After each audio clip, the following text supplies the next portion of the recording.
ẹ káàsán, ẹ kúgbà gbogbo. Lórí ètò wa lẹ́ni a fẹ́ sọ̀rọ̀ nípa reason tí wọ́n fi arrest Ọba Solomoni.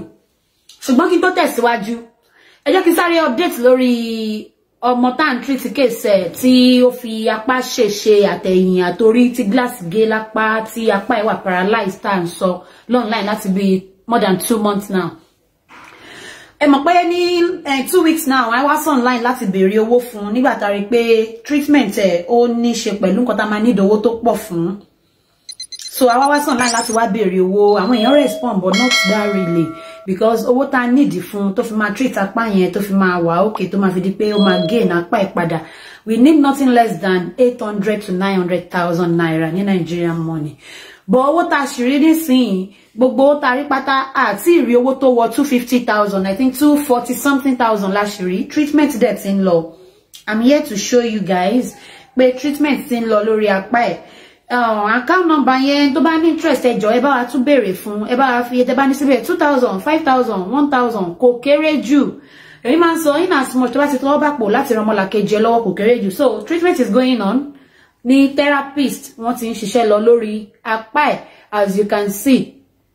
Kíní yẹn wọ́n máa wé mọ́ apá ẹ̀, tó máa ti wá wé mọ́ wọ́n máa wá plug ẹ̀ mọ́ inú tán ṣe plug ẹ̀ nìyẹn ẹ mọ̀ máa try láti máa bá rojọ́ máa bá ṣeré because òun fúnra ẹ̀ ti fẹ́ fi ìrònú ó ti fẹ́ fi bá tayé ara ẹ̀ jẹ́ but a máa try musa ẹ mọ̀ àwọn iṣẹ́ tí mo gbà nìyẹn kọ́lọ́run ṣàánú wa kọ́lọ́run ẹ jọ̀ọ́ máa bá wa share. So iṣẹ́ tí ń lọ lórí apá ẹ̀ gẹ́gẹ́ bí a ṣe ti rí báyìí iṣẹ́ tí ń lọ òun nìyẹn but àwọn owó tá sì ń rí náà la fi nǹkan ọwọ́ ọ̀tún ni so tó bá fẹ́ jẹ nǹkan just bí kò wà convenient kò dẹ̀ lè move àwọn ọ̀ka yẹn gbogbo àtàbá rí fídíò yẹn gbà yẹn kó tó bá fẹ́ kan ọbẹ̀ kò lè rí move so owó sì ló fi ń ṣe everything but nípa ọ̀rọ̀ Ọba Solomoni tá fẹ́ lọ now let's go to business. Ṣé wọ́n pé last time ọjọ́ tó mú máa yẹn ó jẹ́ ọjọ́ tí wọ́n release video nípa princess. Ọjọ́ yẹn jọjọ́ tí wọ́n release video nípa princess pé princess ó máa ṣe kinní kan ní ó dà pé mo ti play video yẹn lórí show tí mo ṣe last time. Tó ní princess ó máa sun kúkú ní kinní kan ní. So ọjọ́ tó mú wọn yẹn ó jálé ọjọ́ yẹn. Ẹ jẹ́ kí n play video yẹn ẹni tí ò bá mọ ẹni tó ń jẹ́ Wòlíì Solomon ẹ jẹ́ kí n play video yẹn ọjọ́ tí wọ́n mú wọn yẹn ó jẹ́ ọjọ́ ilé yìí tó yẹ ká sọ wípé àbóyá ìjọba àbí princess bóyá àwọn ló mú wọn although àṣù ọ̀bọ̀tà ṣàkọ̀tì ẹ̀ wò pé bóyá everybody ń wò kódà àwọn blogger tán gbé wọ́n nìyẹn pé torí pé ọ̀rọ̀ tó sọ sí princess ló jẹ́ kí wọ́n mú ọ̀ bóyá ìjọba léyìí táwọn èèyàn ọ̀pọ̀lọpọ̀ sọ pé kán release Ọba Solomoni kan release Ọba Solomoni but láì mọ̀ wípé ignorance ni nǹkan tí wọ́n mú Ọba Solomoni fún ignorance òun ni nǹkan tí wọ́n mú wọn fún bó tilẹ̀ jẹ́ pé bí àwọn kan ò ṣe láìkẹ́ tó ara àwọn ọ̀pọ̀lọpọ̀ èèyàn náà tán nífẹ̀ẹ́ èmi ò sẹ́ pé bí a mo láìkí wọn àbí ní láìkàn bẹ́ẹ̀ èmi kàn máa ń rẹ́rìn pẹ̀lú gbogbo show wọn pẹ̀lú nǹkan wọn because téèyàn bá ti rí àwọn èèyàn báyìí èèyàn máa ń fi wọ́n sílẹ̀ sí tiwọn ni èèyàn kàn máa fi wọ́n sílẹ̀ sí tiwọn pé ẹ jẹ́ kó máa ṣe tiẹ̀ kéèyàn kàn máa rẹ́rìn. Now gbogbo ara tá bá mọ ẹni tó ń jẹ́ Ọba Solomoni òun ni mo fẹ́ play.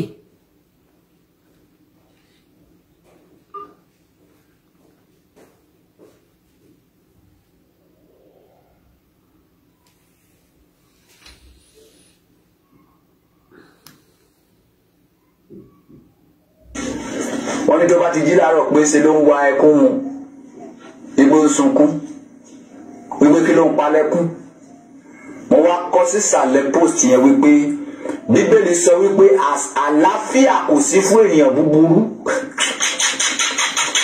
ṣé mo Bíbélì tó sọ bẹ́ẹ̀ bá mi lọ sí kóka fún wọn ó ẹsẹ̀ bẹ̀rẹ̀ ẹkún ní kí princess ìwọ tí ò bímọ tó tún ba ayé ọmọ lọ́mọ jẹ́ ó bímọ ó tún ba ayé ọmọ lọ́mọ jẹ́ ó ba ayé gẹ̀ẹ́sì tó sọ pé bàbá àjèsà dó ó ba orúkọ ìjẹ́ ó ba orúkọ bàbá àjèsà jẹ́ ó wá sọ wípé ìwọ ó fẹ́ láyọ̀ ó máa sun ẹkún kú ni ó sì rí.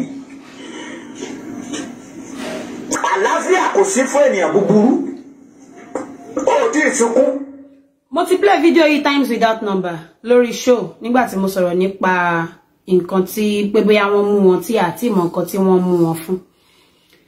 So ẹni tó ń jẹ́ Ọba Solomon yẹn fáwa tàbá mọ̀. Lẹ́yìn yẹn after bí 4-5 days àwọn yẹn padà bẹ̀rẹ̀ sí ní dictate nǹkan tí wọ́n mú wọn fún. Ọ̀rọ̀ tán sọ ní ìbàyí sí princess àti tí wọ́n sọ sí ìjọba, I believe pé ọ̀rọ̀ yẹn pọ̀ pé òun ni. Not knowing pé àwọn ìjọba gan wọ́n ti dá Ọba Solomon lẹ̀ sí tara wọn pé like wọ́n máa ti rí èèyàn gbà mí bí pé bóyá èèyàn tó wà mentally disturbed one way or the other, or maybe one way or the other frustrated. Irú wọn ló máa ń ṣe báyẹn bí kan quote Bible sọ́nà wrong way bí kan ṣe kíní kan. But lójú ara tí wọn is the right person. Lóòótọ́ nínú ọ̀rọ̀ tán sọ yìí wọ́n sọ̀rọ̀ point tó jẹ́ pé yes ó dá ní nǹkan tí princess tó ń go on, but at the same time àwọn ọ̀rọ̀ wọn èèyàn kì í tún ọ̀rọ̀ ti pọ̀ jù. Then èébú èpè lẹ́kọ̀ọ́ jẹ́ pé tí woman yẹn náà bá ń rí ó máa sunkún ni bí pé èèyàn dákún problem ẹ̀ ni oyè yín. So we thought then ó sọ̀rọ̀ sáwọn government náà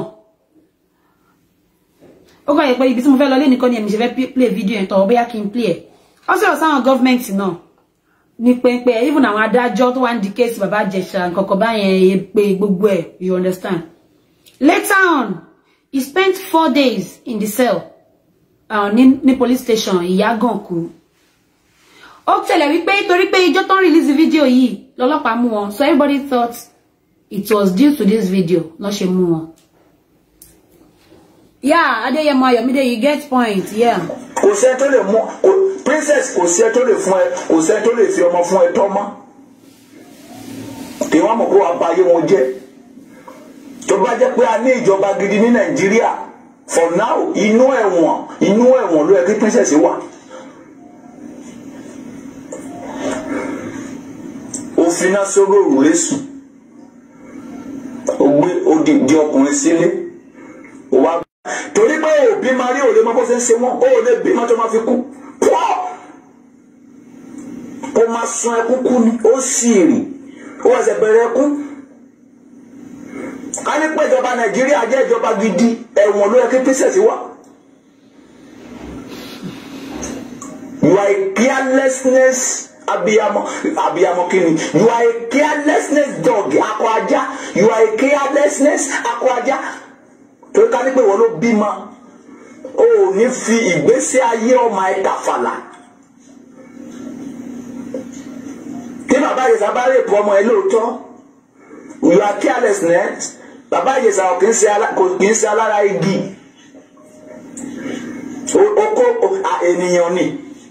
Ó ti ọmọbìnrin mọ́lé mọ́. Let me sorry. Ọba Solomon máa padà. Ọlọ́run ẹ̀kọ́ máa yí padà pa mí. Let me quickly read out this comment. Ajaguna Badmus Adekunle, God bless you, sir. Ọba Solomon, they talk true, but his way of expressing his word not too good. Yes, that is just it. And Ebu, àwọn ọ̀rọ̀ tó jẹ́ pé tẹ́lí tó sọ sí yẹn go bá rántí ní tí tó máa fi kú máa sunkún ni, because tabalka wọ̀dẹ̀dà àwọn ọ̀rọ̀ yìí pọ̀. Ọmọ tó ti ní ẹ̀yàn láyà tó bá yẹ kó èmi máa gun ní gúgúgùn. Máa fi okó dá gbogbo bí àti gbogbo ara. Ilé tí bàbá Ìjẹ̀ṣà yẹn ṣe pẹ̀lẹ́pẹ̀lẹ́ máa ti kó bo bí nǹkan mi. Ìdájọ́ ló dé rèé tẹ́ ń dá ní ilé ẹjọ́, ìdájọ́ jákujàku, ìdájọ́ tí ò ní mímí. Can you hear that? Wọ́n ò lè gbé irú ẹjọ́ wá síwájú èmi Ọba Solomon. Ẹ lọ ti princess mọ́lé kẹ́ gé ẹsẹ̀ méjèèjì. Kẹ́ jẹ́ kó máa lọ láyà tàlàáfíà. Abiyamọ rédèrèdè ni. Abiyamọ tó gbàbọ̀dì fún ọmọ torí òbí máa rí. Ó ti ọkùnrin àtobìnrin mọ́lé. Wọ́n ló fẹ́ wò ó wọ́n fi tẹ́ẹ̀sì wọn. Wọ́n ti kìnìún àti ewúrẹ́ mọ́ ilé. Odidi ọmọ gbogbo àgbáyé wa mọ ọmọ ọlọ́mọ tí kìí ṣe wọ́n ló bí. Gbogbo àgbáyé wọ́n wá wò pé wọ́n máa ti rèpù ọmọ yìí. Irú ọmọ yẹn tí àwọn èèyàn bá dá ojú ẹ̀ mọ̀ dáadáa sólè lọ́kọ. Ọmọ tí bàbá Ìjẹ̀ṣà rèpù nígbà lélẹ̀. Ọmọ tí princess sọ wípé bàbá Ìjẹ̀ṣà rèpù. Ọmọ tí princess tó set up pẹ̀lú bàbá Ìjẹ̀ṣà lélẹ̀. Sẹ́yìn ló fẹ́ náà fẹ́. Sẹ́yìn kò tí ì báyọ̀ ọmọ yẹn jẹ́. Àlàáfíà kò sí fún ènìyàn gbogbo pàrọ̀ yẹn. Oh, okay. Isaiah what? Isaiah 48. Isaiah 48 verse what? Verse 22. Isaiah 48 verse 22 kí ló wí? Àlàáfíà kò sí fún àwọn ènìyàn búburú. Àlàáfíà kò ní sí fún ènìyàn búburú. Ni Olúwa wí. Ni Olúwa wí. Ó máa máa. Ṣé rí ìgbà téèyàn bá ń ka Bible. Ṣé rí ìgbà téèyàn ń ka Bible. Tó bá ti ń quote ẹ̀ sí another way tó jẹ́ pé kíní téèyàn ń ṣe fọ́lọ́run, how much more fún èèyàn ayé? And in his own eyes, ó ń ṣe nǹkan tó right, ó ń sọ nǹkan tó right. So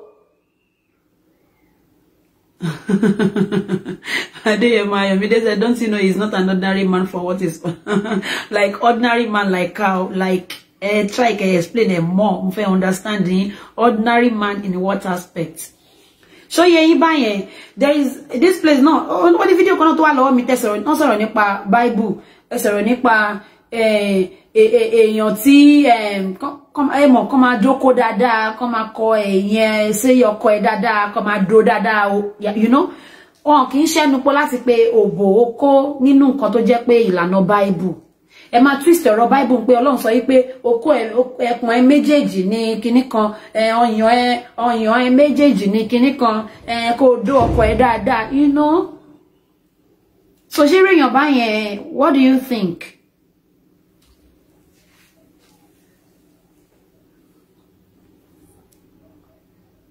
Sun ẹkún ojoojúmọ́ ni ó máa sun ẹkún títí ó máa fi kú ni. Useless woman.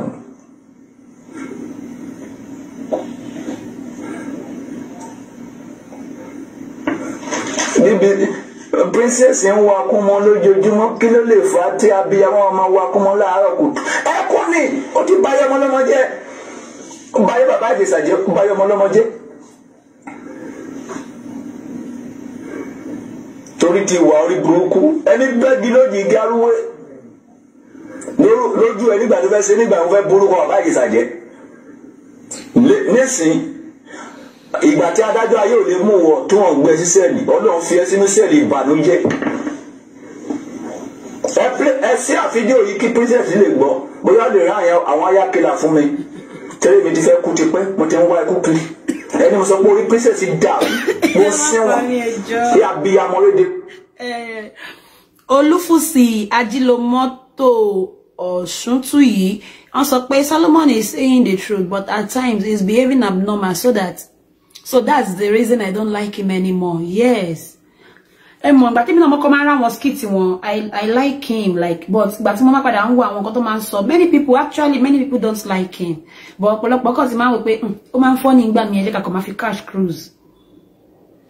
Ṣé wá ní kan máa ṣẹlẹ̀ ní ọ̀nà méjì. Okay, ẹ wò bàtà ọlọ́pàá mú yìí 4 days pẹ̀lú lọ́lọ́ nínú cell. Ṣé wọ́n pọ̀pọ̀lọpọ̀ tó máa ń tó ń jẹ́ Ọba Solomon, but they still know him more. Ó dàbí bọ̀rọ̀ Bàbá Ìjẹ̀ṣà náà ni. Ọ̀pọ̀lọpọ̀ náà ò rí líìkì ní bọ̀ ògo yẹn tún tàn sí. But ẹ mọ̀ gbogbo wa lè pé tán. Gbogbo wa pé tán ni kò lè pé tán. So that is just him. Like 3 days ago, I came online to do a show for him that Kokoti forgive it, thinking that this is what led him to police station. I came online to do a show to apologize on his behalf that he won't forgive her because everyone think show ye lo Jeko Diero police station, not knowing that it's another thing entirely. Now, I just call Lorele because I'm not going to multiply video either. Or she can continue can parry out if I turn on. Let me finish it. Into some to lead this police station. Yo, èmi Ọba Solomon ló sọ bẹ́ẹ̀. Tó bá bèèrè pé báwo lẹ ṣe lè rí Ọba Solomon pa, báwo ló ṣe lè rán àwọn assassin sí. Ẹni kó wọ mọ́tò láti Àjà, kó dé Ẹlẹ́kọ̀. Tó bá wá dé Ẹlẹ́kọ̀, kó dé Folú. Tó bá dé Folú kó lóun sọ pé òun béèrè ta ló fẹ́ kú bàbá àgbà. Gbé mi sọ pé orí ẹ̀ yí ó máa sun ẹkún kú ni. Kò lè bímọ pọ́ tó máa fi kú. Torí pé ó ti fi ọmọ tàfàlà. Tani bó lòun bí ọmọ yẹn. Wá ti ọkùnrin àtobìnrin mọ́lé. Ẹ̀yin adájọ́ Nàìjíríà ẹ sì rí orí yóò pé. Imagine. Fàlẹ́ ó yẹ kí princess wà lẹ́wọ̀n. Tó bá yẹ gbà. Imagine ṣé èèyàn tó normal ó máa sọ pé gbogbo àwọn èèyàn tó ń ṣe kéèsì àwọn adájọ́ bàbá yẹ̀wò àwọn government use like not that even pé èèyàn wà labroad ó wà nínú Nàìjíríà ó máa ṣépè fún àwọn adájọ́ ṣépè fún kò wá okay. And wàá tún júwe ilé, wàá tún ní kan máa bọ̀ kíní kan, ta ló fẹ́ kú bàbá àgbà kíní kan. Prince Akande Kehinde, Azan said, Oba Solomon was arrested due to, yes, he was arrested due to copyright law. You are very right. God bless you. Adeyema Yomide said, he always said, he is the one who older than people in this world, and also add Talofeku Babagba. Okay. He's not an ordinary man. No, confuse spice. To me, he's a frustrated soul. But he is funny at the same time. Oluwa Fayegbami Kehinde, Oba Solomon should know how to speak. He talks too much. He speaks truth, but he talks too much. He's supposed to use his sense. Yes, exactly. Èyàn kí wà ní Nigeria. Kódà, tẹ́ bá rí àwọn tó ń ṣe fracas online, àwọn tó ń ṣe fracas ní orí Facebook yìí. Most of them wọ́n sí ní Nigeria. Not even most of them wọ́n sí. Okay, ṣé Auto Bola ló wà Nigeria ni àbí Esabod ló wà Nigeria? ETC àwọn bẹ́ẹ̀ lọ. Thomas Sigba, you don't talk to people like that. Even èyàn kì í sọ̀rọ̀ tán báyẹn tó dẹ̀ wà ní Nigerians. If not that, he is a frustrated soul. Yes, he is funny. We accept the fact that he is funny and sometimes he speaks the truth. But nílùú tá wà tó gbọ́ àmọ́ ṣé èyàn máa fi gbẹnu sọ òtọ́rọ̀. But not even knowing that nǹkan tó mú Ọba Solomon fún kọ́ nìyẹn for now. Because I'm quite sure that tó bá yẹ nǹkan tó mú Ọba Solomon fún ni pé the way he talk to the government and even tó ṣe sọ̀rọ̀ sí princess yà bí nǹkan kan lọ́mú fún ni kò tí lè bọ́ nínú ẹ̀ for now. Kò tí lè bọ́ nínú ẹ̀ by now. But nǹkan tí wọ́n fún, okay, ẹ wò gbà yẹn tí wọ́n mú wọn bóyá ìyàwó wọn lélẹ̀ wọ́n níyàwó ẹni ìbọ́ta wọ́n ní gẹ́gẹ́ bàbá wa ní Olúwa ti máa ń sọ pé tán bá ti mú àwọn kó má fi àwọn sílẹ̀ kíní kan sí. Gẹ́gẹ́ bí bàbá wa ní Olúwa ṣe máa sọ fún wa tó ṣe máa tẹnumọ́ wípé tí ọlọ́pàá bá gbé àwọn anybody máa wá àwọn kiri.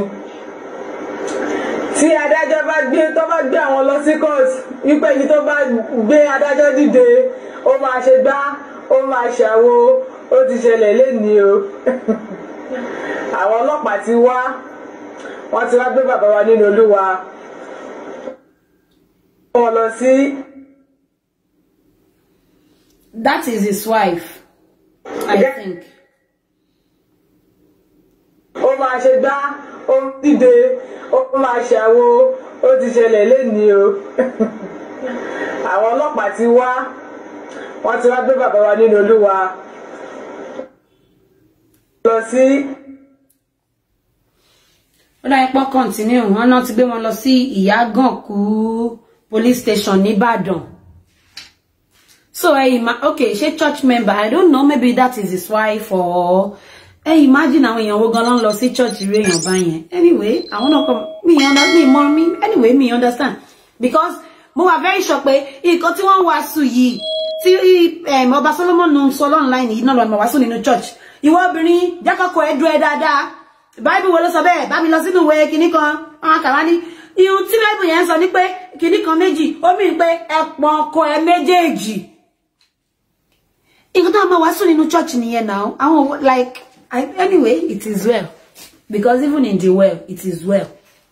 Now, ọmọ Ọba Solomon fún wípé ó lọ tẹ ìwé oníwèé rán síta ẹ bá náà yẹn sọ copyright kíni ló mú fún ìwé tó jẹ́ wípé ìwọ kọ́ ló ṣe ignorance ló ń jẹ́ bẹ́ẹ̀.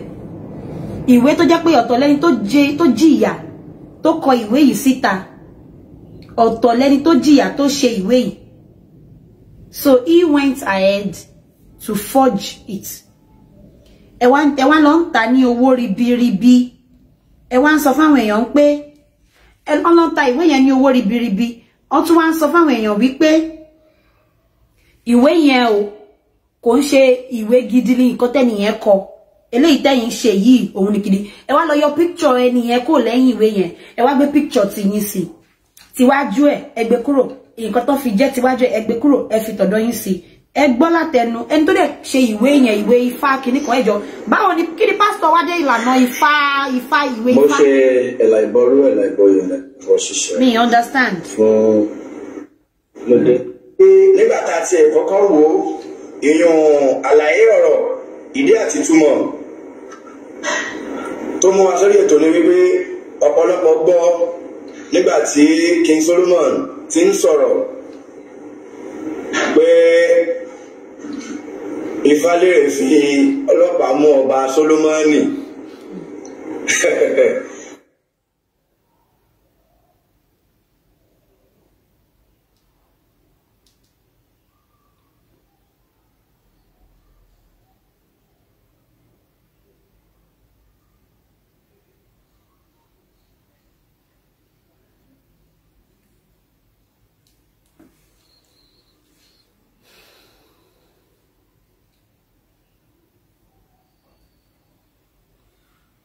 Kí ni pastor?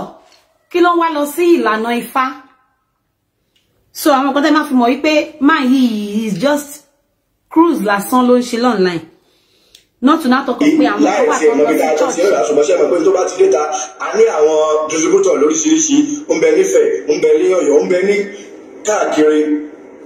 Ṣùgbọ́n náà ó ṣe ní kàyéfì pé nígbà tó náà rà ìdákànrí ń bẹ̀ ìní wípé ó gbé ìwé lọ sí ọ̀dọ̀ àwọn atúwèékọ. Ó ní bàbá fi Adéyẹmọ Ayọ̀mídé àwọn àwòrán kọ̀ọ̀kan sí ìwé ìgbà tí bá bẹ ń tòsí yóò wù mí kí a rí. Wọ́n fi àwọn àwòrán kọ̀ọ̀kan sí orí ẹ̀. Ó wá ní àwọn ẹni tí ń wo ètò rẹ̀ ẹ máa gbọ́ àlàyé ẹ̀ lọ torí pé ọ̀rọ̀ ó dùn lẹ́nu rẹ̀ dáadáa díẹ̀. Wípé bàbá ò ṣe àwọn tó yẹ kán ṣe síbẹ̀. Ń ló fà á tí òun fi lọ tún kọ́. Torí ẹni bá gbọ́ ọ̀rọ̀ lè wò pé àbí wọ́n fẹ́ fọwọ́ lágbáni lójú rárá o. Olówó mú mi nígbà tí bàbá láwọn ó sọ àwọn ọ̀rọ̀ mú ní ẹ ti ju ipò tẹ́yìn wà ju tó ń ṣe lọ ipò yìí jù bẹ́ẹ̀ lọ. Ẹ jẹ́ kí èmi tí ọ̀pọ̀lọpọ̀ ti bi léèrè ọ̀rọ̀ wípé kí ló lè fà á tá a sì jọ wà lórí social media láti ṣàlàyé. Gbogbo ìlú tẹ́ bá ti ń rí ìwé mímọ́ ẹfẹ́ ṣẹ̀kọ́dọ̀ Olódùmarè yìí bá mi àgbà oyè Àràbà òní Ifálérè Ọ̀dẹ́gbèmí Ọ̀dẹ́gbọlá ọ̀nì fídíò yìí gùn gan olùkọ̀wé náà. Fídíò yìí gùn gan mi ò fẹ́ play gbogbo fídíò ìtàn tó rógùn gan but point nǹkan tó wà ń bẹ̀ ni pé ìwé tí wọ́n mú bàbá fún tán mú ọba Solomon fún yìí ìwé Ifá ni ìwé Ifá. Àwọn kan dẹ̀ ń lọ sí church ẹnìyàn pé okay ẹni yìí ń ṣe church white garment church a lè pè ní kérúbù a lè pè ní ní celestial kò tiẹ̀ sí nílànà celestial kò dẹ̀ sí nílànà kérúbù. So kí ló mú pastor lọ sí di ìwé Ifá tẹ wá di pé ẹ wá fi ń kọ́ àwọn èèyàn online tẹ wá ń yọ tẹ wá ń ṣe mọ́ Bible tẹ wá ń yọ ẹ̀yìn àti iwájú àtẹ̀yìn ẹ̀ kúrò pé ẹni tó ṣe o kọ́ lè má mọ̀ pé nìyẹn ni ẹ̀yin wá fi tiyín sí ẹ wá ń gbé jáde ń gbé tiyín. So nǹkan tó mú bàbá lọ sí sẹ́ẹ̀lì nìyẹn o fún 4 days. Wọ́n dẹ̀ ròyìn nínú fídíò ìpínpà tó débẹ̀ wọ́n jẹ́ kó yé bábàbà ó dẹ̀ calm down tòótọ́ gbogbo ẹnu tán nílò online nìyẹn pé wọ́n lè mọ́. Wọ́n jẹ́ kí wọ́n yẹ pé àìmọ̀kànmọ̀kàn òun ló sún àwọn débẹ̀ pé kán má bínú. Níwájú rèé. Pé àìmọ̀kànmọ̀kàn òun ló sún àwọn dé ibẹ̀ pé kán má bínú. So tó bá yẹ pé nǹkan ti government gangan pé bóyá bá yẹn bú government àbí bóyá bá yẹn sọ̀rọ̀ sí princess ni ló mú wọn lọ sí kíní ni wọn ti lè bọ́m̀bẹ̀ till now. I think this one will teach him a lesson. Ebi kí ló ṣẹlẹ̀ gangan? Wọ́n ní ebi ló ń pa Nàìjíríà ló tún dá. Stop it now. Kí ló dé? Ọdẹ ebi ló ń pa Ọba Solomon ń bọ̀ àbáyín. I believe that when he come out from it, he will know how to speak public, but they will deal with him. Even princess will be happy now. It's not good put him out into things anyhow at all, because I know that it's not good, but if someone wants to be good example, he needs to be first known himself very well. Oba Solomon is not a real man of God at all. Sorry for him. Sure. Wọ́n máa sọ̀rọ̀ sáwọn obìnrin anyhow. Wọ́n fi 100 million wọ́n fi ṣe wake up àwọn òsínwó ènìyàn. Imagine. Kọ́ gbogbo àwọn sọ gbogbo àwọn obìnrin di aṣẹ́wó tà. Orí ti mékọ̀pù orí burúkú. Ibi tí àṣírí wọn wà. Kó tún sanwó fóbìnrin tó bá do tán. Wo abẹ́ ẹ̀yàn ẹ̀, wo àárín ẹ̀yàn ẹ̀, kó wo ìsàlẹ̀ òbò ẹ̀, kó wo irun tó wà níbẹ̀. Tí irun ẹ̀ bá ti mate tó bá ti ń funfun ó ti mọ̀ pé olóburúkú obìnrin ni, òsínwó obìnrin. Nígbà àdúgbò lórí bẹ́ẹ̀ jẹ́ gbogbo wèrè lọ, wọ́n kò tiẹ̀ bá. Can you just take? Àṣírí mo gé fún yín láàárọ̀ yìí. Bó bá wọn ẹ̀kẹ́ tẹ̀lé tó bá wọn kẹ́ má tẹ̀lé ẹ̀yin lẹ́mọ̀. Ẹ wà jàjà tí kò ẹ̀yàn láìmọ́ rí ni. Gbogbo àwọn nǹkan tí wọ́n já yín sí ìwé ẹ̀kẹ́ máa sọ sálárì fún mi. Ẹ ò lórí pásítọ̀ tó máa já yín sí láyé torí wọn ò ní fẹ́ sọ. Torí wọn máa sọ pé wọ́n sì sọkúsọ. Reality lèmi ń sọ èmi ò kì í ṣe sọkúsọ. Reality. Tó bá fẹ́ mọ obìnrin tó ní ìdíwọ́ ìsàlẹ̀ ẹ̀yàn ẹ̀ kó wo àárín ẹ̀yàn ẹ̀. Pé ṣé mo pé máa ń sọ pé ẹjọ́ tí wèrè bá ti mọ̀ pé wèrè lòun lára ẹ ti yá. But ẹni yìí reality ló ń sọ so wọn sì ríra wọn bí pé àwọn ti wà frustrated. A kò sọ̀rọ̀ sóbìnrin yẹn ní a ò wá sọ̀rọ̀ wọ́n ti fẹ́ sọ̀rọ̀ pé káwọn èèyàn neat pé kóbìnrin neat. You don't talk like imagine. Kó wo ẹgbẹ́ òbò ẹ̀ méjèèjì. Ìgbà ló máa tún fún obìnrin lówó. Tí ò bá ti wo one sense, wo dó àìsàn, wo dó stroke, wo dó àtọ̀sí. Wo one sense. One sense. Ní ọkùnrin bá lè máa wádìí gbogbo dájú. Kẹ wádìí dé abẹ́ òbò, kẹ wádìí dé abẹ́ ẹ̀yàn. Ẹ máa mọ̀. Imagine. Bíbélì sọ pé wádìí ohun gbogbo dájúdájú kò dé èyí tó ń ṣe òtítọ́ mọ́ ẹjọ́ ṣé nílànà pé wá ìdí abẹ́ òbò wá ìdí abẹ́ ọyàn ni Bíbélì sọ. And is the most right ní tí wọ́n mi fẹ́ put ẹ wọ́n tẹ̀jẹ̀ ń ṣe òyìnbó sọ lójú ara ẹni yìí òun ló right jù.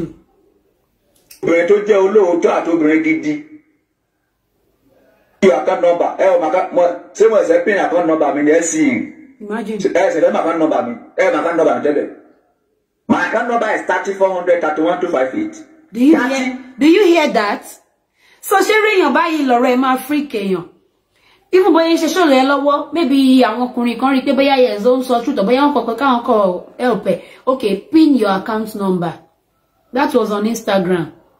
On ṣe ṣó lórí Instagram, pin your account number. Then he was like, my account number mi ẹ ń ṣí èrè kíní kan. Ó sì bú wọn dáadáa. 100 31258. First Bank. Adélànà Adékúnlé ló wà lórí ẹ̀. Pin ní account number. Ta ló ráyè gbogbo ìdíje, ta ló ráyè gbogbo àdáradá. Lọ sí profile mi ní Facebook. Wà á rí account number mi, ta ló rán yín iṣẹ́, who send you? Pé mo ní ìdí owó. Àdáradá. If you want to give me money, don't tell me to send account number again. Go to Òtítọ́ Ọ̀rọ̀ Ọlọ́run by King Solomon on Facebook. You will see my account number there, you will see everything about me there. By King Solomon on Facebook. Go there. Iye kan tí mo já yín sí bó bá wù kẹ́ má sí. Kẹ́ máa dó òórùn kiri kẹ́ sọ pé ẹ ń dó bòlùgbò àwọn òbò tó ti gíran. Òbò tó ti jí pẹ́ta ìyẹn lẹ́yìn tó tẹ́sọ tẹ́sí rádà. Wàá sóríire 3400 31258 years. That is my First Bank ni. Adélànà Adékúnlé ló wà lórí ẹ̀. Adélànà Adékúnlé olórúkọ tó wà lórí ẹ̀. Àwọn nìyẹn. Hello. Ẹ sóríire láyé.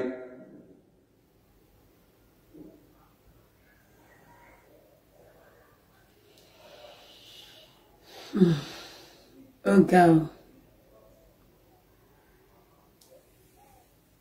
Ó ti dé àwọn ayé. Bẹ̀rẹ̀ sí ń gbárí sàṣẹ ọkọ ẹ láti sin lọ. Ojú ń gbọ́dọ̀ kún ẹ láàrin ìṣẹ́jú márùn tó bá dógún tán. Ojú ń gbọ́dọ̀ kún ẹ. Ẹ̀jẹ̀ tútù nìyẹn. Ẹ̀jẹ̀ tí Ọlọ́run súre fún nìyẹn. Ẹni ọkùnrin tó bá ti dú ẹ.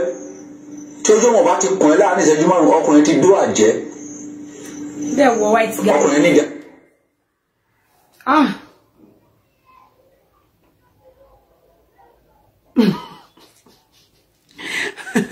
Olúwafáyé gbà ní Kẹ́hìndé. Honey is very local. Kò sí ẹlẹ́yìn kékeré nínú yín. Gbogbo ẹlẹ́yìn ẹ̀ tóbi. Ṣé máa ń pọ̀mpù ẹ̀yàn ni? ẹ̀yin obìnrin tẹ́ wà lórí Instagram ṣe máa ń pọ̀npọ̀ ẹ̀yàn ni kò sẹ́lẹ̀yàn kékeré nínú yín bí ó lé 50 kilo bí ó lé 100 kilo bí ó lé 1 million kilo kí ló dé.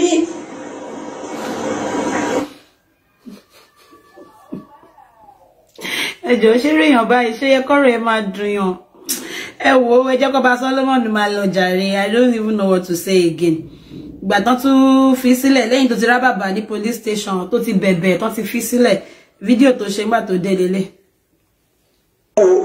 7 million tí máa kọ́ ní láyé mi òbò ni mo fi dó ó mà ṣe òbò ìgbà tí owó yẹn kún 20,000 wọ́n sọ wá sọ ó lè yẹ kí kọ́lé o.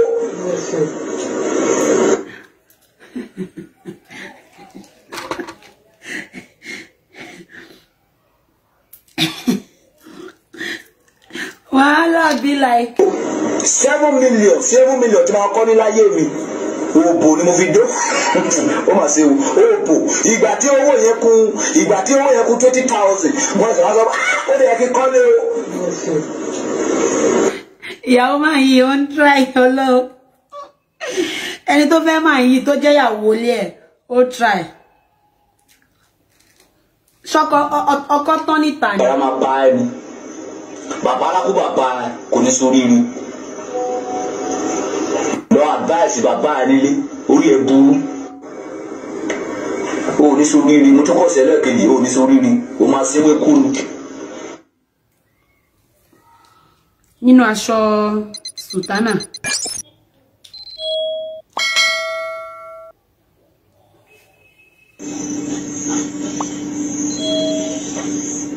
bẹ̀rẹ̀ sí ń gbárìsà àṣẹ ọkọ ẹ láti sin lọ.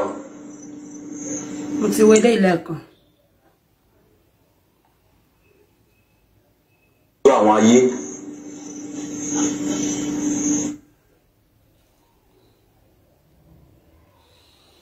Anyway, that's about that nípa Ọba Solomon. Ọlọ́run á wà pẹ̀lú wọn. Àwọn lọ́mọ tèmi ṣá ni pé kàn fi wọ́n sílẹ̀ sí tiwọn because kéèsì wọn kò ń ṣe kíní kékeré rárá. Ní báyìí lórí YouTube channel wa a máa post video kan very soon kẹ́ lọ wò níbẹ̀ nípa ọmọbìnrin kan tó ọmọ 22 years tó ṣe ògùn pé kí boyfriend tóun ọmọ 21 years pé kó lè máa gbọ́ràn sóhun lẹ́nu bí remote control.